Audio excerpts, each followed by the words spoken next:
the willpower of man and specifically his belief towards Allah. Now we know Allah is not weak. Allah is al-qawi, He is ultimately strong, meaning that there's nothing that can overpower Him and there's nothing that comes in His way as weak. However, men's or women's beliefs can become weak. The weakness is where? The weakness is not in Allah. The weakness is in the human being. The same as the Quran. You know, people do ruqyah, people read the Quran, people use it for protection, people use Ayatul Kursi, and we'll discuss this inshallah in today's reminder.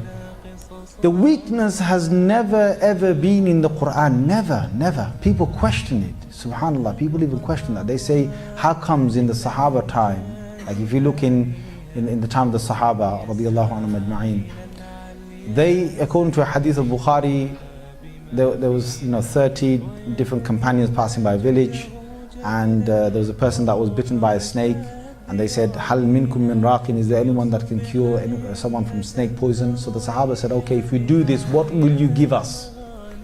So they said, okay, we will give you, they agreed to 30 goats, I think it was. And then they said, okay, one of the Sahabis straight forward, he went up to the person and he just read Surah Fatiha. He didn't go and get a book, hocus pocus, waving a magic wand, or he just read Surah Fatiha. And he blew onto this individual's leg, and then the poison was basically out of the body. And the person was completely cured just through Surah Fatiha. That Fatiha at that time was used. Have you come across anyone who can just sit there and go around to patients who are being struck by a snake and just read Surah Fatiha and, hey man, you should be better by now? The guy's screaming, ah! Why? Is it the Quran? The question is not with the Quran. The question is with the reader. And I'm telling you today, there are people in the world, that just through Surah Fatiha, they can cure, just like, and it's not they cure. I mean, obviously there are sabab, there are means. Allah subhanahu wa ta'ala will bring that cure about just through Surah Fatiha.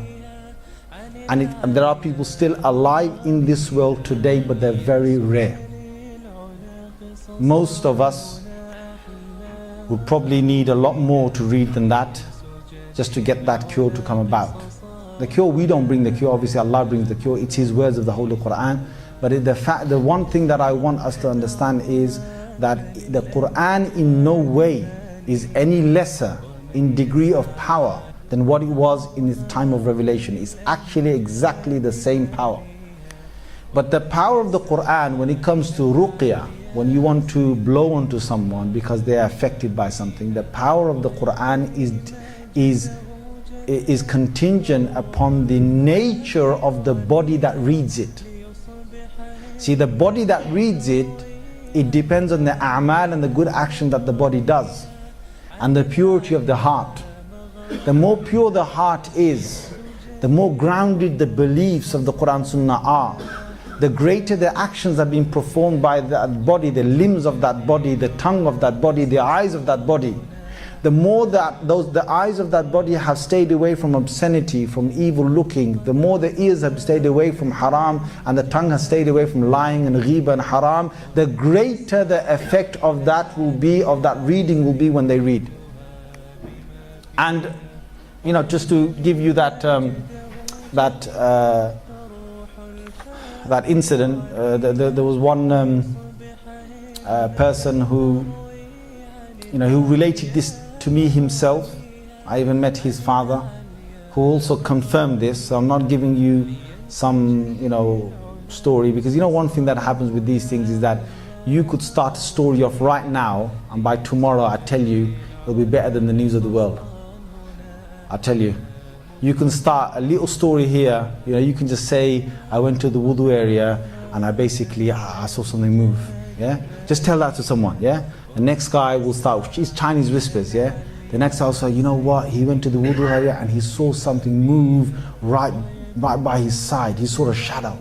He's going to use, And the next guy will say, you know, he went to someone in this mosque, he went to the wudu area, they saw the shadow moving right in front of him. You know, wow. And the story will get better. It'll just get better. Each one that takes you to another one. So the best thing to do in a lot of these things is to actually go and see the person themselves who have been through some cases.